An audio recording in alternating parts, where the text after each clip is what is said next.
I'm 80 years old, and life has taught me one hard truth I'll say plainly tonight. Nobody is coming. Nobody is coming to live your life for you or to hand you the one you meant to have. I wish someone had sat me down at 40 and told me that, slowly, until it sank in. No one is riding up the road to rescue you. No one is coming to give you permission to begin. For most of my years, I lived like a woman standing at a window, waiting to be called out, waiting for the right time, the right person, the nod that said, "Now, go. It's finally your turn." And tonight, before the light goes out, I want to tell you what that waiting cost me. Then I'll give you the 8 quiet lessons that hard truth left behind, one at a time. So pour yourself something warm and let an old woman say the thing she learned too late. First, let me tell you who's speaking, so you'll know these words were paid for in full. I'm not a doctor. I'm not an expert. I never wrote a book or stood behind a lectern. I'm a woman who married young, raised children, buried a husband, and kept on walking. I worked in other people's kitchens for 30 years, and my hands still remember the heat. My knees ache when the rain rolls in, and I take my porch steps slow now, one at a time. I've been a bride, a mother, a widow, and a stranger to my own face in the mirror. So I'm not speaking down to you from some high and shining place. I'm right there beside you, because everything I'm about to say, I wish to God I'd known back when I was 40. Back then, I believed my real life was something that hadn't quite started yet. It was always just ahead of me, waiting behind the next raise, the next season, the next child grown. I told myself, when things settle down, then I'll paint, then I'll travel, then I'll live. When the children are older, when the money's easier, when your father retires, when. So I kept the house, and I kept the peace, and I kept every dream folded in a drawer. I was so sure that someday the door would open on its own and my turn would come, that some kind hand would reach in and say, "You've waited long enough now, honey, go on." But no hand ever came. No one ever arrived to unfold those dreams and press them into my palm. The years went by the way water goes down a drain, quietly, and then all at once. And one gray morning I woke up 70, and the someday I'd been saving for was mostly gone. That is the day this hard truth finally caught up to me and sat down at my table. Nobody was ever coming. There was never going to be a rescuer, a permission, a perfect time. There was only me and the days I had left, and the choice to live them or keep waiting. It broke my heart a little, I won't lie to you, but it also set me free. Because if nobody is coming, then you stop waiting. And when you stop waiting, you can finally start. So let me give you the 8 lessons that grew out of that one hard truth in the dark. Take the ones that fit your life. Leave the rest right here.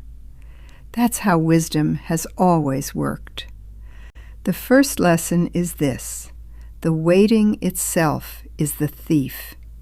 It is the very thing stealing your life. I always thought the danger was making the wrong move, so I made almost no moves at all. I sat so still, so careful, waiting for certainty to arrive before I'd let myself begin. But certainty never comes, my dear. It is not in the mail. It is not on its way to you. And while you wait for it, the days line up and file past you, one after another, gone. I waited to be ready to write to my sister. I waited so long that I wrote to her grave. The waiting felt safe. It felt humble and patient, like the good woman I'd been raised to be. But there is nothing safe about it. Waiting is just dying slowly with the lights left on. No one is coming to tell you you're ready. You are as ready now as you will ever be. I have never once in 80 years met a person who felt fully ready before they began. The brave ones and the timid ones felt the very same fear. The brave ones just moved anyway. The second lesson is that time is not a promise. It is a loan, and it's already being spent. When you're young, time feels like a wide and endless ocean you can pour out however you please. You waste a Tuesday, and there seem to be 10,000 more Tuesdays stacked up behind it. But at 80, time looks like the last warm inches of coffee left cooling in the cup.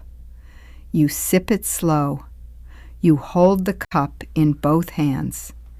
You do not pour a single drop down the sink. I lost years to worry, to grudges, to putting off the call, to waiting for a better week. And not one of those hours ever came back to me. Not one. Time only ever spends forward. No one is coming to give you more of it. So spend what you have like it's the last of the coffee. The third lesson is the one that still catches in my throat. The someday is the life itself.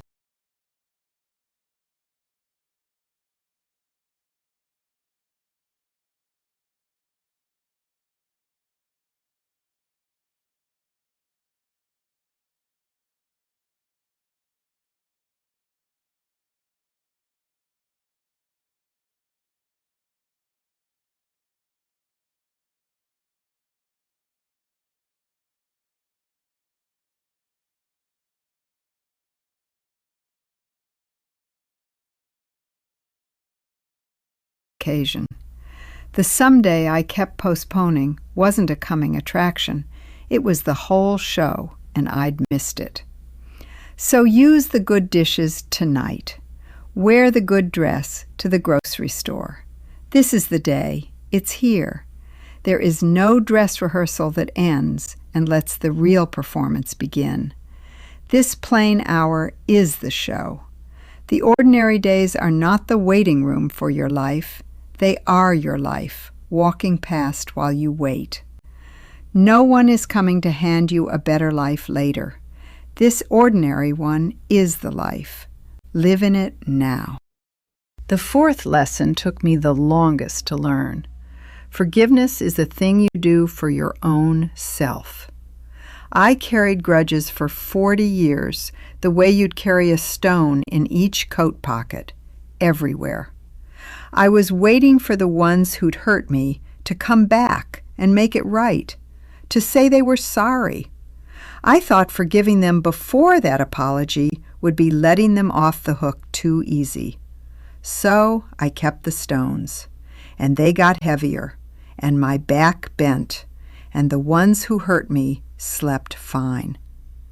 Then one day I saw it plain. No one was coming to apologize. That knock was never going to come. And I was the only one still bleeding from a cut those people had long ago forgotten they made. Forgiveness, I learned, is not a gift you give them. It is you setting down the stones at last. It is not saying the wrong was right. It is saying, I will not carry you 1 more mile. No one is coming to free you from that weight, my dear. You set it down yourself, or you carry it home. The 5th lesson is that nobody is coming to notice you. You have to let yourself be seen. Somewhere after 60, I felt myself go invisible, like a chair no one remembers is in the room. I got quieter and smaller and easier, hoping someone would finally look over and see me there. I made no demands. I took up no space. I waited to be chosen the way I always had. But the world does not seek out the quiet woman in the corner to ask her what she needs. No one is coming to draw you out, to guess your wishes, to hand you the seat at the table. You have to raise your own hand. You have to say plainly, here is what I want. Here is what I feel. I learned late to say, I'd like to come. To say, that hurt me. To say, I am still right here. And you would not believe how quickly the room turns to look once one old woman speaks up. Most people are not unkind, my dear. They are only busy and waiting on your quiet to speak first. The 6th lesson is that no one is coming to mend the rift. If you want the bridge, you build it. I let a silence grow between me and my brother that lasted the better part of 20 years. Each of us waited for the other to call first, both too proud, both sure we were the wronged one. I told myself, when he apologizes, then I'll soften. He is surely telling himself the very same thing.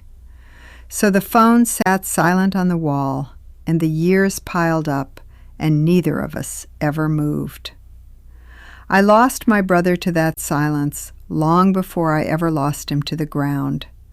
We ran out of time. No one comes to fix the thing you're both waiting to have fixed. The bridge gets built by the one who starts. Swallow the pride. Make the call. Being right is a cold and lonely thing to be at a funeral. The 7th lesson is that your happiness is your own work. You cannot hang it on another soul. For years I made my whole mood depend on whether the children called, on whether he was kind that day. I handed the key to my good day to other people, and then I waited to see what they'd do with it. Some days they were tender, and I was happy. Many days they forgot, and I sat in the dark. I had made myself a passenger in my own heart, waiting for someone else to steer it somewhere good. No one is coming to make you happy, my dear. It is not a job you can hand to your children. They have their own lives to live, and it is a heavy thing to be responsible for another's joy. So I learned to build small good things into my own days that did not depend on a ringing phone. The 8th lesson is the one I want you to hold longest. It is never too late, but you must begin. I used to think a life half-wasted was a life fully lost, that starting at 70 was a joke. What's the point, I'd think? The good years are behind me. Why plant a tree I won't sit under? But no one is coming to give you back the years you spent waiting, so all you have is the ones ahead. And I have watched what a person can do with the years that are left when they finally stop waiting. I took up painting at 72. I am not good at it. I have never been happier holding anything. It is not too late to begin. It has only ever been too late to keep waiting to begin. The tree you plant today may shade a stranger, and that is reason enough to plant it anyway. And some evenings, sitting under my own small painting, I believe the tree was never for the shade at all. Now, 8 lessons laid out in a row can sound like a sermon, and I never meant to preach. So let me show you how they actually looked, down in my kitchen, on my phone, at my own front door.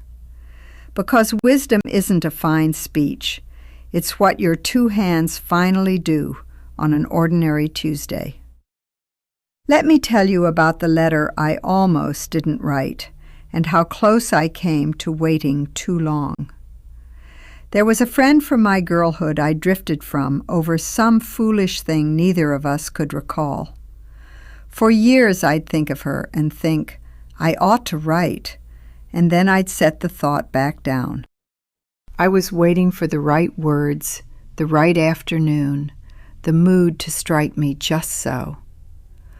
One morning I read that a woman I'd known had passed, and it put a cold hand on my heart. So I sat down that very hour before the feeling could pass, and I wrote my old friend a letter. I didn't wait for it to be perfect. I just wrote, "I've missed you, and I'm sorry, and are you well?" She wrote back within the week, and we've had 2 good years of letters since, in a careful hand. 2 years I nearly lost to waiting for a better time to press a stamp onto an envelope. The lesson wore an apron and stood at my kitchen table. It said, "Write it now. Nobody's coming to write it for you." Let me tell you about my granddaughter and the day I nearly kept my mouth shut once again.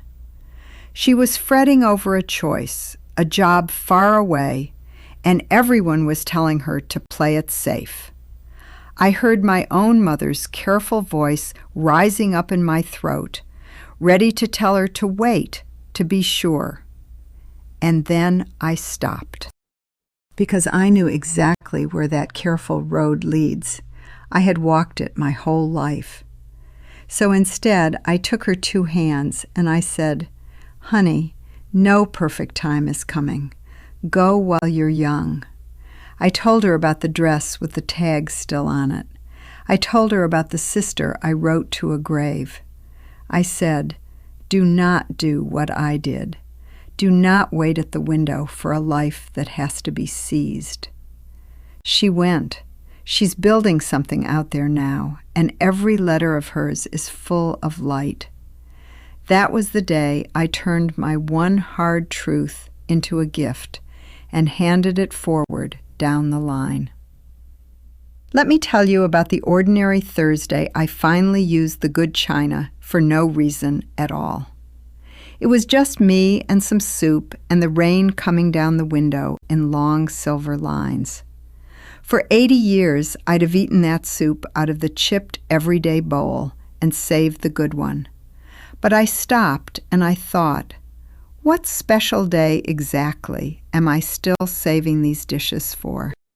So I took the good bowl down from the high shelf and I filled it, and I ate my plain soup like a queen. It sounds like a small and silly thing. It was one of the freest moments of my whole long life. I was done saving my life for a someday. I was finally, at 80, eating it while it was warm. Let me tell you about the morning I stopped waiting for the phone and picked it up myself instead. I'd spent too many Sundays sitting by that silent phone, wounded, waiting for a child to remember me. Building a whole gray day around who did and didn't call, handing them the key to my heart again. And one Sunday I thought, I'm 80 years old and I am done waiting to be chosen from a shelf. So I picked up the phone and I called my son and I said, I miss your voice. Tell me about your week. It turned out he'd been afraid of bothering me, of interrupting the quiet he imagined I wanted. All those silent Sundays, both of us waiting for the other to reach out across the same small silence. Nobody was coming to break it, so I broke it myself. And now we talk every Sunday, and I called first. Let me tell you about the painting class and the morning I nearly turned the car around at the door. I sat in the parking lot at 72, my hands cold on the wheel, sure I was far too old to go in. Every voice in my head said, "Who do you think you are? Go home. That room is for younger, better women." And then I thought of all the drawers in my life I'd never opened, and I made myself walk in. I was the oldest one there by 30 years, and my first painting looked like a child had done it. But something in my chest came unlocked that morning that had been rusted shut for half a century. Nobody was ever going to walk me into that room. I had to be the one to open my own cold hands. Sometimes I imagine sitting across the table from myself at 40, that anxious, waiting young woman. She has her whole life folded in a drawer, sure that someday a hand will come and open it for her. I know just what I'd tell her, and I'd hold both her tired hands so she couldn't look away from me. I'd say, "Honey, no one is coming." And I know that sounds hard, but it is the kindest thing I own. I'd say, "No one is coming, so you don't have to wait any more. You are free to begin this very day." I'd say, "Wear the dress, write the letter, take the trip, make the call. Do not save your life in a box." I'd say, "The perfect time is a story we tell ourselves to excuse another year of standing still." I'd say, "Your turn isn't coming in the mail. Your turn is right now, in this plain and ordinary hour." I can't reach that frightened young woman now, across all the long years spread out between us. But maybe tonight, across this little lamp, I can reach you before you wait as long as I did. Now let me tell you why this truth is so hard, why so few of us ever learn it while we're young. We are raised on stories where the rescue always comes. The knight rides up, the hand reaches down. We are taught to be good and patient and to wait our turn, and that the waiting will be rewarded. So we stand at the window, being good, being patient, sure that our reward is on its way.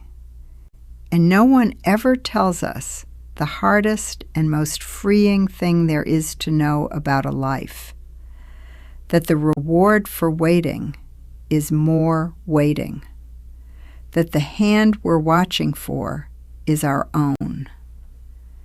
It is a lonely truth at first. I felt the floor drop out from under me the day I understood it. If nobody is coming, then it was always up to me, and it always had been, all along.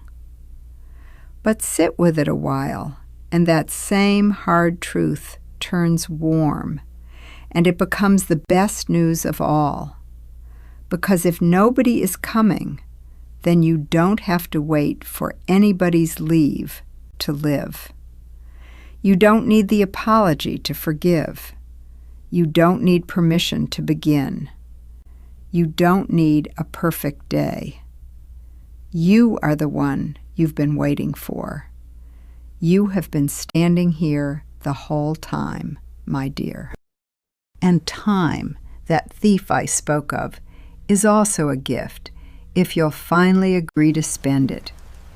Every hour you stop giving to the waiting is an hour you get to give to the living instead. Let me tell you about one evening this spring, for it's the nearest I can come to showing you the whole of it. It was raining, the slow and steady kind, and my little house was quiet, and I was alone. Years ago, an evening like that would have found me anxious, waiting on a life that was always coming, wondering when my turn would start, why the good part hadn't found me, listening for a knock at the door. But this evening I sat in my rocker with my coffee, and I was not waiting for a single thing, because I had finally understood that no one was knocking, and that this quiet was not a waiting room. This was the life. The rain, the lamp, the good bowl in the sink, the letters from my old friend on the table, the painting I'll never sell, drying on its easel, the phone that I no longer needed to ring to feel loved. I had stopped waiting for my life to begin, and in the stopping, at 80, it finally had. And I understood, rocking there, that nobody had ever come, and nobody was going to, and that was fine, because I had come. I had, at long last, come for my own self and pulled the dreams out of the drawer. That is what this hard truth gives you in the end, once you stop fighting it and let it in. Not despair, freedom, the plain and enormous freedom of your own life, finally handed back to you. So here is what I want to ask of you before you turn off the light and go to sleep tonight. Don't try to fix all 8 lessons at once. Just take one small thing you've been waiting on, one letter you keep meaning to write, one call you keep putting off, one dream folded in the drawer. And this week, do not wait for the perfect time, because I promise you, my dear, it is not coming. Just begin. Badly, with a shaking hand, in the wrong words, before you feel ready. Just begin it. Wear the good dress on a plain day. Take the good bowl down. Say the thing. Make the first call. Notice how you breathe a little easier once you stop waiting for a hand that was never going to come. That's all it takes to begin a whole new way of living. One small thing, done now instead of someday. I did every hard part of this myself, you know, with a pounding heart and a great deal of fear. None of it felt brave while I did it. The first letter, the first call, felt exactly like foolishness. Courage isn't the fear leaving you. It's beginning the thing while your whole hand is still shaking. I was afraid the whole way through, and I did it afraid, and that turned out to be enough. Do not wait for the fear to pass, because it is not going anywhere, and neither is the rescue. So let your hand shake, my dear, and begin anyway.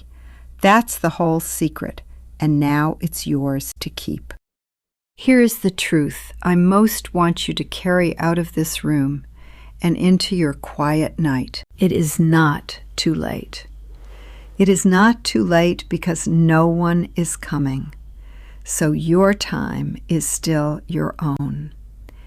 You are not selfish for wanting to finally live. You are not foolish for beginning at your age. You have not run out of time to open the drawer and unfold the life you kept saving for later. Whatever you've been waiting on some other soul to give you, you are allowed to go and take it now. I spent 40 years standing at that window, waiting for a life that was mine to walk out and claim. Don't you spend one more year there. Step back from the glass, open the door, go on out, my dear. I've buried more people than I can name in one sitting, And still I sit here and tell you to hope. Not because I'm foolish, but because I've seen what the waiting costs, and I've seen what beginning gives back. A life spent waiting for a rescue is far lonelier than a life you finally rose up and lived yourself. Hope is not sitting by the window trusting that someday your turn will be delivered to the door. Hope is standing up at any age and deciding your turn is right now and walking out to meet it. And it is out there, my dear, waiting for you to come, the same way it was always waiting for me. So stop waiting to be rescued and go be the one who finally came. Nobody's coming, thank goodness. It's you. If this old voice reached you tonight, then stay a while. Subscribe and come sit with me again. There's a chair here for you whenever the house gets too quiet and the night runs on too long. And next time, I want to tell you about the words I wish I'd said before it was too late. The things we leave unspoken to the people we love, and how to say them while there's still time. I'm calling it the things to say before you can't. But it's really about the love we're still holding. So bring your coffee back to this porch. I'll be right here with the light left on for you. Thank you for staying with me. It means more than an old woman can rightly say. Good night, my dear.